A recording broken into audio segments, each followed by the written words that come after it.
Hello, my name is Barbara Leland, and I'm a certified holistic health coach in Huntington Beach, and I do healthy eating classes for the community, the worldwide community. So today we're going to be talking about greens and the importance of greens in your diet. So I'm going to share my screen with you so I can share my PowerPoint, and we'll go on from there. Okay, so just give me a second.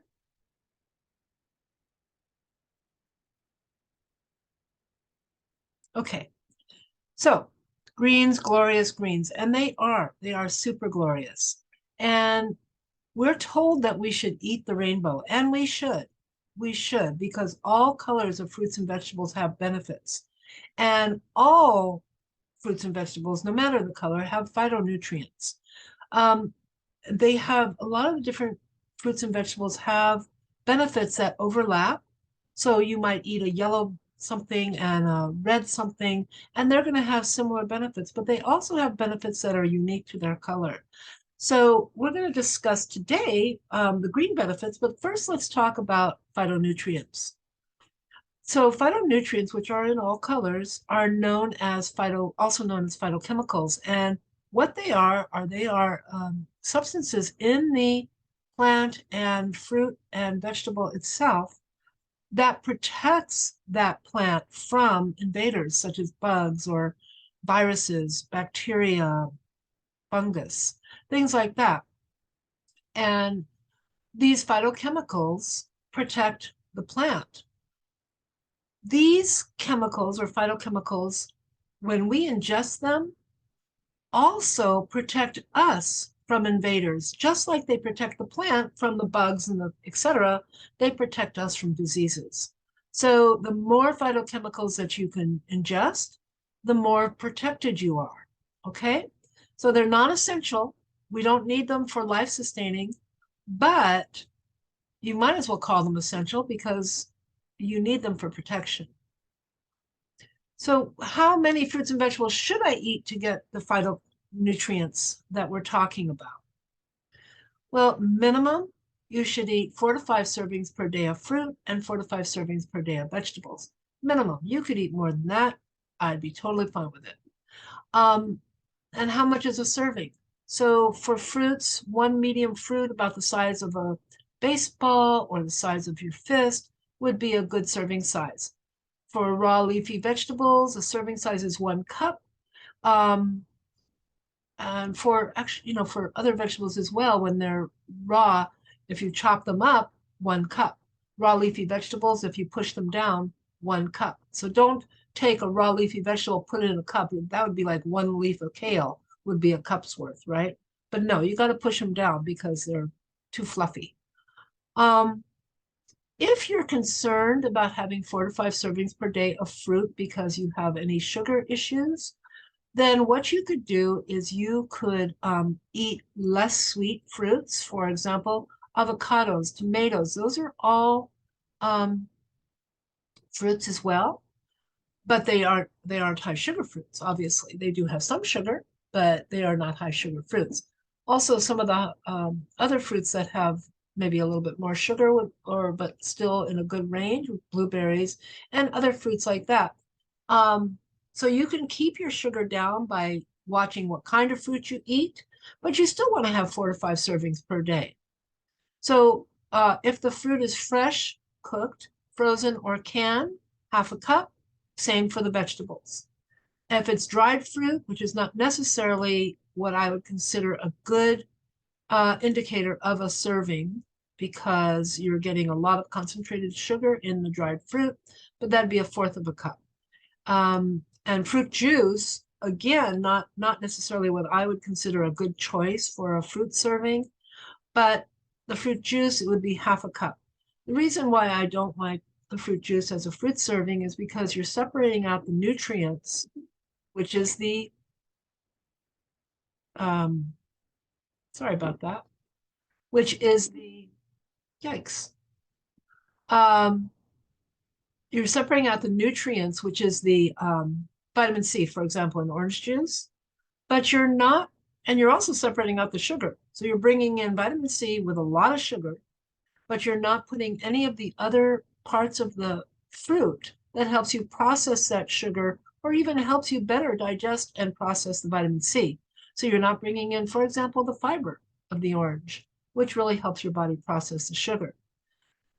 Vegetable juice, half a cup also, but vegetable juice is not as problematic as fruit juice because you don't have the sugar issue. So if you want to look at vegetable juice like a supplement, that's great. You're going to get a lot of nutrients in a vegetable juice. Um, you're still not going to be getting the fiber, however. So personally, I would not consider vegetable juice a serving of vegetables, but it isn't a bad option for getting additional nutrients. Okay, does that make sense? I hope that makes sense. By the way, if you have questions about this seminar, please send me an email at tolife, that's TOLIFE dash to health, TOHEALTH at hotmail.com. Okay, and so we'll move on. So today we're just going to talk about the greens, not all the other colors of the rainbow. So green means that we're going to get vitamin K, which is good for blood clotting, good for blood sugar, good for calcium absorption. We're going to get calcium. Calcium is good for bone and teeth support. So you're getting the calcium in the green vegetable, and you're getting the calcium absorption through the K. So that's good. It's antioxidant. They're anti-inflammatory. They have chlorophyll and fiber. Chlorophyll is unique to green vegetables. All these items are cancer fighting. They have magnesium, which helps your muscles, your nerves, and your energy. They have potassium, which helps your heart, it helps your blood pressure. They have iron, red blood forming, and energy producing. And they have lutein and zeaxanthin, which is vision supporting. Okay. Which of the green veggies are the best? Well, you see the hint there, right? All of them. Which green veggies you like the best are the best for you. Learn to like the ones that have really good nutrients, as they all do, but some of them have nutrients that you may be looking for. And if you don't like those vegetables, you might find ways to incorporate them. Okay. And we'll go on and talk about some of the ones that I just wanted to highlight today. Can't talk about all the green veggies and fruits that there are. As a matter of fact, we're not talking about fruits at all today. We're just talking about veggies, but green fruits also are very good. So when we're talking about green veggies, something that springs to mind are green leafy vegetables, which are cruciferous in the cruciferous family. So cruciferous vegetables are high in sulforaphane, and sulforaphane is a class of antioxidant phytochemicals which helps fight cancer because it cancels out free radicals. It's anti-inflammatory. It also has a compound that it also is a compound that can slow tumor growth because it lessens the ability of the cancer cells to multiply, which is super important, right? And then lastly, but certainly not least, it supports hormone balance. So when we are living our lives, our hormones are getting bombarded and sometimes damaged, sometimes decreased. And the things that is caused by would be, for example, aging. So menopause, we have a huge change in our hormones, do we not? And men, aging, you have a change. You have a change in your testosterone, right? Stress is a huge hormone disruptor. We um, we can we can rectify some of that by the way we react to stress, but stress still is going to cause that fight or flight syndrome, which is the hormones that are coming up to help you in that, and it increases your cortisol, which cortisol is damaging. You don't want to have high cortisol, and so you want to support your hormones. Also, another thing is environmental pollution and things in plastics are hormone disruptors. So you want to make sure that you're bringing in, there's some things that we can avoid in hormone disruption, some things we can control, and some things that we have no control over whatsoever. So you always want to support your hormone health. When it comes to sulforaphane, broccoli is a huge rock star. So it's a very good source of sulforaphane. It also is a very good source of vitamin K. It has 77% of the daily value. And vitamin C, it has 90% of the daily value. It includes a good amount of calcium, folate, manganese, and potassium. And again, potassium is great for your heart. It's great for your blood pressure. And again, is a great source of sulforaphane. How do we do broccoli? We eat it raw in salads. We steam it lightly. We stir fry it. You can stir fry it with garlic. Keep the florets crispy, and they're going to turn a beautiful bright green color. And then you take that, you serve it with rice and a protein, a nice whole grain rice, like brown rice or a whole grain of another sort, and a protein of your choice. And you're going to have a complete protein. And I'm sorry, you're going to have the protein, you're going to have the grain, and you're going to have the vegetable. So you have everything you need right there, and super, super healthy. And you don't even know it because it's delicious. Also, the stems of the broccoli. So if you buy your broccoli as broccoli tops, you probably still take some stem off of there. And what do you do with it? Do you throw it away? Well, you can use that. You can shred it and use it as slaw. If you're buying the broccoli with the long stems, again, you can shred it and use it as slaw. You can steam or stir fry or eat raw those stems as well. But shredding it makes it into a slaw, which if you buy it at the market, it's going to cost you a whole lot more money than it would be if you use the stems or the stalks of the broccoli. Okay. And then broccoli sprouts. Sprouts are very healthy. They're high in folate, all the things that the broccoli is good for, the sprouts are even better. So they have an even higher sulforaphane content than the mature broccoli. So 100 grams of broccoli sprouts may contain as much as 1,200 milligrams of sulforaphane. And that's in broccoli, it would be about up to 170 milligrams of sulforaphane and in the same weight. So that's a big jump.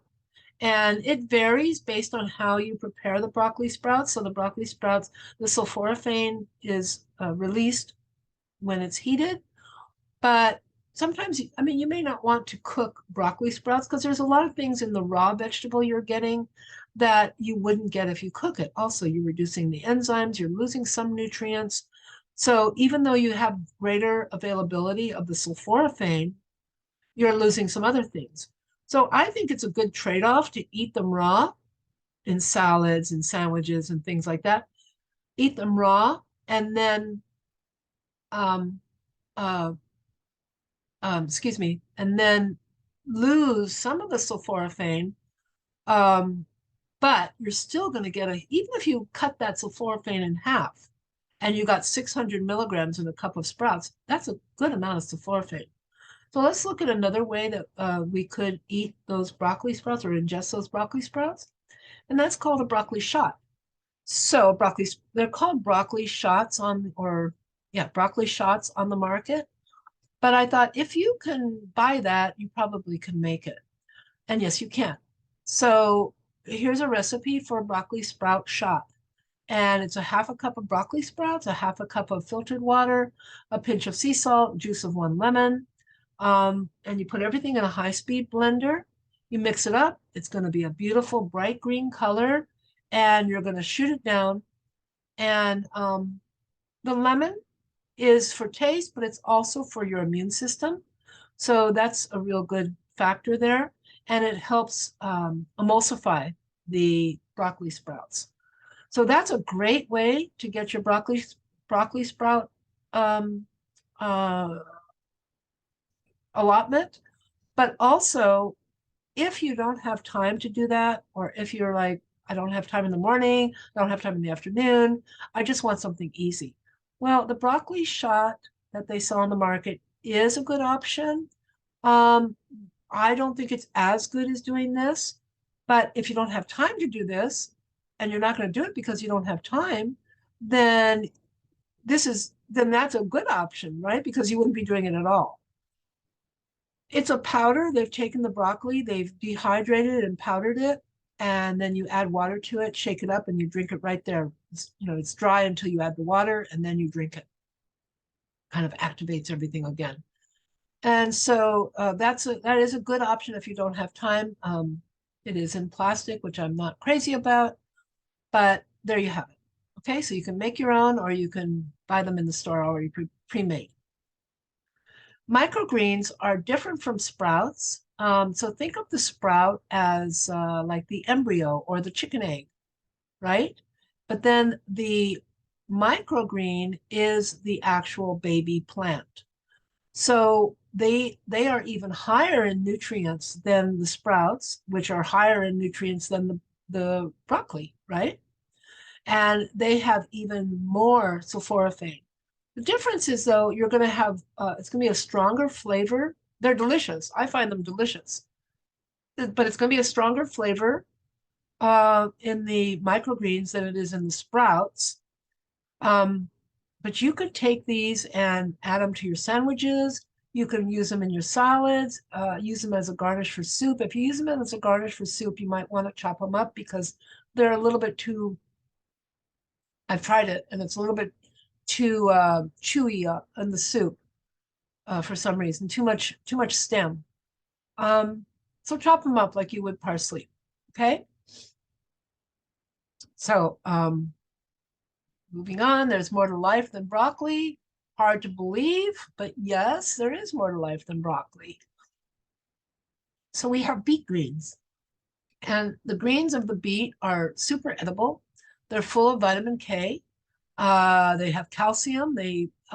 Vitamin K, by the way, can help to prevent type 2 diabetes. And again, it optimizes calcium absorption. Okay. 1 cup of raw beet tops is 2 times the daily value of vitamin K.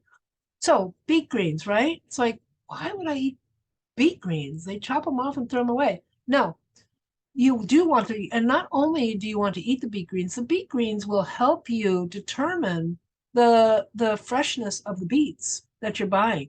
So you go to the store, you see the beet greens and they're all wilted. That might not be a good indicator of the health of the beet or the freshness of the beet.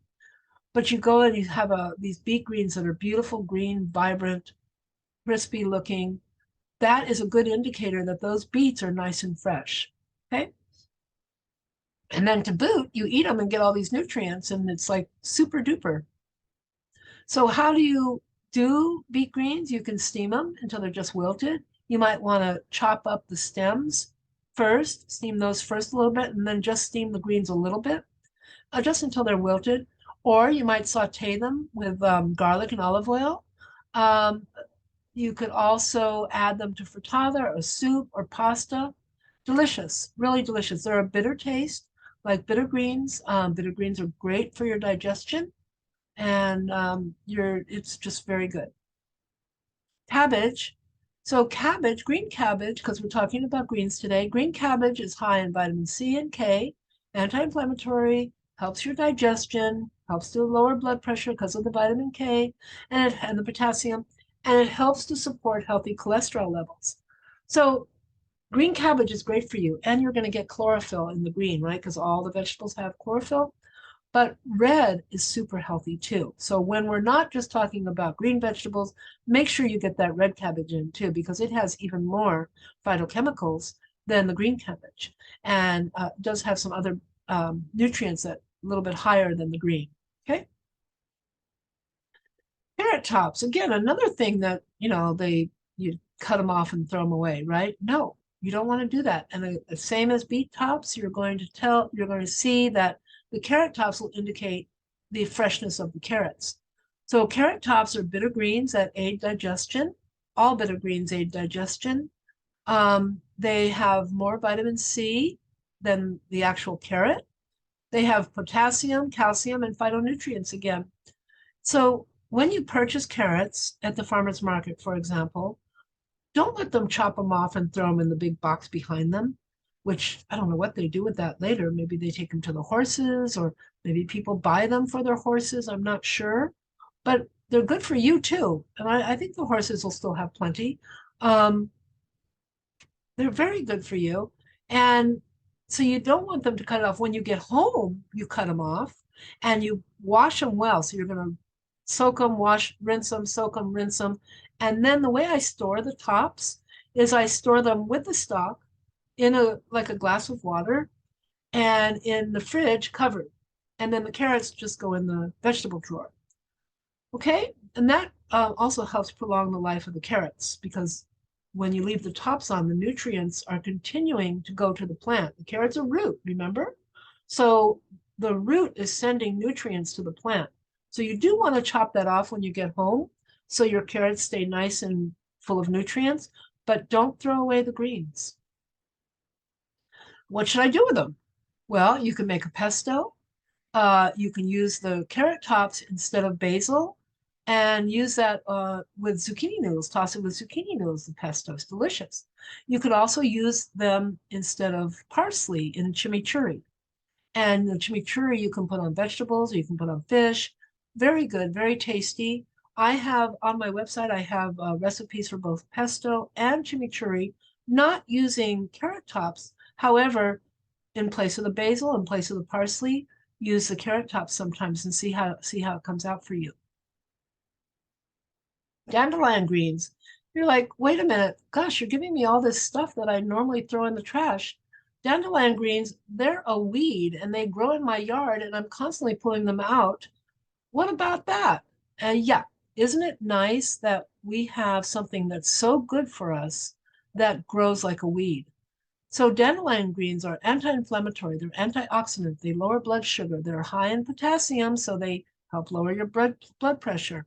They promote healthy cholesterol. You seeing a pattern here? They're high in calcium, folate, and vitamin A.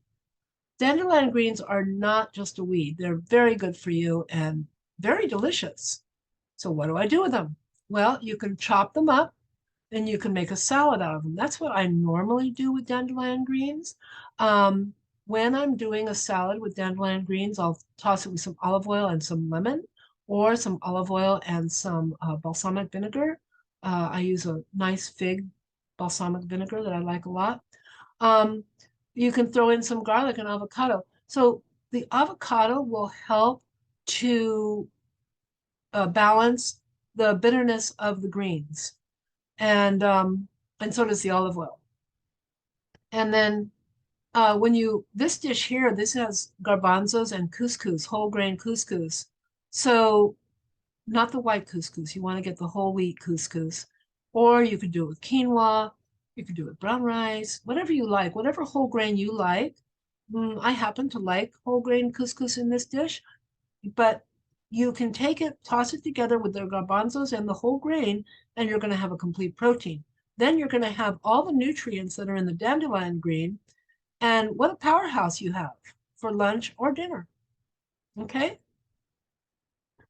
Kale, kale's also a cruciferous vegetable and it's very similar to broccoli in its nutrients. Broccoli does have more sulforaphane, quite a bit more sulforaphane than kale, but kale is super high in potassium and calcium, also has copper, vitamin C, K, and folate. It has beta carotene, and that turns into vitamin A. It's high in lutein and zeaxanthin, and both of those are good for your eye health. It helps prevent macular degeneration, and it helps prevent cataracts. What do we do with it? You chop it up as a salad. It used to be that I would take kale and I would massage it with olive oil until it was tender. It's very labor intensive. Now all I do is I chop it up, and the smaller you chop it, just like the dandelion, the more tender it becomes. And then I combine it again with something that's going to offset or balance the bitter taste with a little sweetness. And here we're showing it with avocado and pine nuts. And pine nuts, of course, are a little sweet as well. Delicious. Olive oil and lemon. Olive oil and fig balsamic. Very good. So it also works if you lightly steam it. saute it, throw it in soups. There's so many ways that you can use kale. Put in your smoothie. So many ways you can use kale. Okay? When I'm making a salad with kale, I will usually use Jacinto kale, also known as Tuscan kale or dinosaur kale. So you have the curly kale, and the curly usually comes in green or purple, or you have the not curly kale, and that would be your Jacinto. The Jacinto kale is a little bit more tender and uh, it's a little bit more pliable, so it works better for a salad. The curly kale is a little drier, so it's more stiff and maybe not quite as um, palatable for the salad. It still works, but I personally like the Lucinto kale for my salads. And then spinach. Spinach is another powerhouse, has 120% of the daily value of vitamin K. It's high in iron and calcium. That's great, but it's also high in oxalates. And oxalates reduce the absorption of iron and calcium. So when you cook the spinach, that will reduce the oxalates, which increases the absorption of the calcium and iron. Raw spinach doesn't mean that raw spinach isn't good for you, but just realize that it has a lot of oxalates. You're not getting the iron out of it that you might think, and you're not getting the calcium. When Popeye was eating his can of spinach, that spinach was not raw. That was cooked. Now, whether or not he had lemon in it, because you want to add vitamin C, that I don't know. But you want to add vitamin C with any non-heme iron source because it helps the absorption of the iron. And then also it's high in antioxidants and it's also anti-inflammatory. So spinach is a great, great vegetable to have in your recipe box. How can we make it? We can steam it, we can saute it, just like the beet greens or the kale or all the things we've been talking about. You can add lemon to increase the iron absorption and garlic to promote immunity. And you could boil the spinach. Actually, boiling the spinach actually reduces the oxalates even further. But yeah, you want to do that like in a soup or something where you're going to get the benefit of the whole all the nutrients. What about supplements? Can I get my greens through supplements? Well, you really want to get your nutrients from your greens in in the normal natural plant form, like an apple or a cucumber or kale or whatever. When you have a supplement, you take the nutrient and you isolate it from the rest of the plant or the rest of the fruit or the vegetable. And you remove many of the benefits that you have, just like when we were talking about juicing the orange, you remove many of the benefits that you have from the fruit or the vegetable or the plant. If you find you can't get enough greens in your diet, you can make a smoothie. You can put a lot of greens in a smoothie, and just a little bit of fruit will help to balance the taste of the greens. Also, cucumber is a great neutralizer, as is lemon. Okay, so if you take green supplements, make sure that what you're getting is the whole vegetable and it's been dehydrated and powdered. When you do that, then you're still getting the benefit of the whole fruit. It's a whole food. It's been powdered, dehydrated and powdered. Now, when you dehydrate something, you do remove some of the benefits, some of the nutrients, because you lose some in the loss of the water, but it's still better than isolating the nutrients, okay? So, like we said before, all green fruits and vegetables contain chlorophyll. And there's so many fruits and vegetables we didn't talk about today. There is only so much time. So, whenever you see a green vegetable, just know that it's good for you. Seaweed, spirulina, those are great, great options. Collard greens we didn't talk about. We didn't talk about asparagus or kiwis. We didn't talk about any fruit, green apples. All of these are good options. Arugula, I think we touched on that a bit, I'm not sure. Anyway, they all contain chlorophyll, and chlorophyll has so many benefits. So you can read this chart yourself because it's just way too many for me to list off to you. But all green plants contains chlorophyll. Okay. So here is a recipe. Excuse me, I'm losing my voice. Here's a recipe for, this is similar to a Tuscan white bean and kale soup, but you notice I'm putting kale as the front runner on the title because I'm using a lot more kale than any recipe I have seen in the Tuscan white bean soup. So this recipe serves six, takes about 10 minutes or so to make, about 25 minutes to cook. Super delicious, super easy. You're going to take, you can use cannellini beans, vegetable broth, olive oil, onions, carrots, fennel. I use fennel instead of most recipes call for celery. I like the extra taste that the fennel gives. I put more garlic than most recipes call for. You're getting the immunity boosting. And by the way, with the fennel, that helps with digestion. And there's so many other properties of the fennel that are good for you. Not that celery is not good for you, it is. But I just happen to like the fennel in this soup. You're going to use rosemary, thyme, salt, white pepper. Red pepper flakes you might want to put on the table if you have anyone that's adverse to spice in your house. Or you could also use chipotle powder, which I happen to love. So I made this soup not too long ago, and I put chipotle powder on mine at the table. And I just sprinkled a little because that it can be quite spicy. It was delicious. And then you're going to use kale, 10 ounces of chopped kale. So 10 ounces of kale is quite a bit. Um, you're not using you can use the stems, but I usually take the leaves off of the stem, and then I save the stem for other uses. So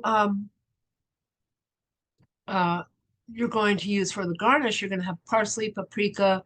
Most of the time, this Tuscan white bean soup calls for Parmesan cheese to be put into the soup while you're cooking it. So I did not do that in this recipe, but what you can do if you like to have that flavor is you could put a little bit on top at the table. Be nice with a splash of lemon. Be lovely. So I have done it both ways with adding a little Parmesan cheese at the table and without. Honestly, for me, it was good both ways. So you choose what you like. And then you're going to take the beans, and 1/3 of those beans you're going to blend with 1 cup of broth. And you're going to blend those 1/3 of the beans until they're smooth. Once they're smooth, you're going to put them back with the rest of the beans and set them aside. Don't blend up the rest of the beans because you want to have 2/3 of the beans whole, 1/3 of the beans blended. And what that's going to do is make your soup a little thicker. Then in a pot, you're going to heat olive oil over medium heat. So if you're doing high heat, of course, you don't want olive oil, but medium heat, you're going to keep it down to a heat that it can handle under 350. And then you're going to add the onions, carrots, and fennel. You're going to saute them until they're tender, about 5 minutes, and then add the garlic and cook it for another minute. Then you're going to put back that pureed bean and whole bean mixture. You'll put it back into the soup pot.